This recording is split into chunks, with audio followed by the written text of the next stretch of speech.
کتنا مشکل ہوتا ہے پورے نظام گھر کا چلانا. آپ اکیلے چلا رہی ہیں جی میں 5 سوٹ بنوا لوں, اپنے لیے 6 سوٹ بنوا لوں. اس دنیا میں کچھ ایسے میڈم مرزا جو ہیں انہوں نے آپ کے لیے راشن بھیجا ہے اور ساتھ میں آپ کے پاس یہ نقد پیسے آپ کو بھیجے ہیں.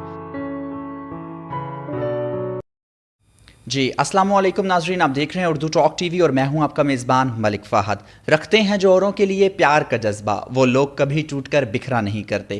ناظرین, اللہ تعالیٰ بہت ہی مہربان ہیں اور جب وہ مدد کرتے ہیں اپنے بندے کی تو کسی اپنے ہی بندے کو وسیلہ بنا دیتے ہیں اس کی مدد کے لیے. تو یہاں پہ میں بہت زیادہ شکر گزار ہوں میڈم مرزا کا, جن کے باہم تعاون کی وجہ سے, ان کی کوششیں اور ان کی کاوشوں کی وجہ سے وہ مستحق افراد کو اور جو غریب عوام ہے ان تک یہ راشن پہنچا رہی ہیں. جس طریقے اور جس سلیقے سے وہ معاشرے میں اپنے حصے کی شمع جلا رہی ہیں, میں سمجھتا ہوں وہ بات قابل ستائش ہے. اس وقت جو خاتون میرے ساتھ موجود ہیں یہ اپنے گھر کی وہ فرد ہیں جو اپنے گھر کا پورا نظام اپنے سر پہ چلا رہی ہیں. باقی ان کی زندگی کی کہانی کیا ہے آئیں جانتے ہیں انہی کی زبانی. السلام علیکم. وعلیکم السلام. خالہ جی کیسے مزاج ہیں آپ کے؟ اچھی گزر رہی ہے. اچھا مجھے یہ بتائیں کتنا مشکل ہوتا ہے پورے نظام گھر کا چلانا. آپ اکیلے چلا رہی ہیں پورا نظام؟ جی بس کبھی مشکل لگتا ہے کبھی نہیں لگتا ہے. صحیح. کتنے سال ہو گئے خالہ جی؟ 30 سال ہو گئے. 30 سال ہو گئے. اچھا مجھے بتائیں کتنے بچے ہیں آپ کے اور بچوں کیا کرتے ہیں وہ؟ میرے 6 بچے ہیں, 2 معذور ہیں. اچھا ایک بہو بھی معذور ہے. اچھا صحیح. تو ان کو بھی آپ جو ان کی پرورش وغیرہ ہے وہ آپ لوگ؟ جی میں خود ہی کرتی ہوں. وہ آپ خود ہی کرتی ہیں؟ جی. صحیح. تو تقریباً ماہانہ جو اخراجات ہیں وہ آپ کے کتنے ہیں؟ مانا تو نہیں پتہ چلتا ہے, بس گزارا ہو جاتا ہے. گزارا ہو جاتا ہے. ٹھیک ہے.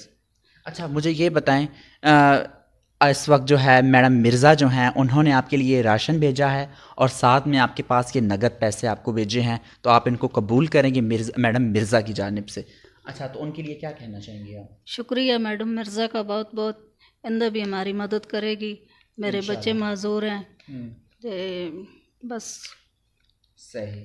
ٹھیک ہے. تو ناظرین جتنے بھی مجھے اس پلیٹ فارم سے دیکھ رہے ہیں میں آپ کو پہلے پھر بتاتا چلوں کہ میڈم مرزا کا اگین تھینکس کہ انہوں نے یہ ماہانہ راشن ہے, یہ ساتھ آٹا ہے اور ساتھ ہی ان کے پاس نقد پیسے ہیں جو ان کی دی ہوئی امانت ہم نے ان تک پہنچا دی. آپ کو مل گئی ہے نا؟ جی مل گئی. صحیح. اچھا خالہ جی مجھے یہ بتائیں کوئی پیغام دینا چاہتی ہوں, کیا پیغام دیں گی آپ؟ یہی پیغام دوں گی, آپ ان کو اللہ ان کو صحت دے اور زندگی دے اور سب کی مدد کرتے رہے. سب کی مدد وہ کرتی رہیں. تو ناظرین ہے جذبہ دل اگر میں چاہوں ہر چیز مقابل آ جائے, منزل کے لیے 2 گام چلوں اور سامنے منزل آ جائے, جھوم لے ہنس بول لے پیاری اگر ہے زندگی, سانس کے بس ایک ہی جھونکے کا سفر ہے زندگی. اگر آپ لوگ کوشش کریں, آپ کے ارد گرد کچھ ایسے افراد ہیں, کچھ ایسے مستحق افراد ہیں اور ایسے سفید پوش لوگ ہیں جن کی جو خود نہیں مانگتے ہیں لیکن اگر آپ چاہیں تو ان کی مدد کر سکتے ہیں, تو ڈیفینیٹلی ان کی مدد کریں. اپنے ارد گرد ایسے لوگوں کو تلاش کیا کریں, کیونکہ ہمارے ہاں ٹرینڈ ہے, اب عید بھی آنے لگی ہے, ہر بندے کی کوشش اور کاوشیں یہ ہوں گی کہ اپنے لیے میں 5 سوٹ بنوا لوں, اپنے لیے 6 سوٹ بنوا لوں. اس دنیا میں کچھ ایسے لوگ بھی ہیں جن کے پاس پہننے کے لیے 1 سوٹ بھی نہیں. تو ایسے لوگوں کو بھی یاد رکھا کریں, جب آپ دوسروں کو خوشیاں دیں گے, دوسروں کے لیے باعث راحت ہوں گے, ان کے لیے باعث قباحت نہیں ہوں گے, تو آپ کی زندگی بے حد حسین ہوگی, بہت خوبصورت ہوگی اور اطمینان والی گزرے گی. تو اسی کے ساتھ اپنے میزبان ملک فہد کو دیجیے اجازت. زندگی نے وفا کی تو پھر ملیں گے ایک نیکسٹ ویڈیو کے ساتھ. تب تک کے لیے اللہ حافظ. بہت شکریہ.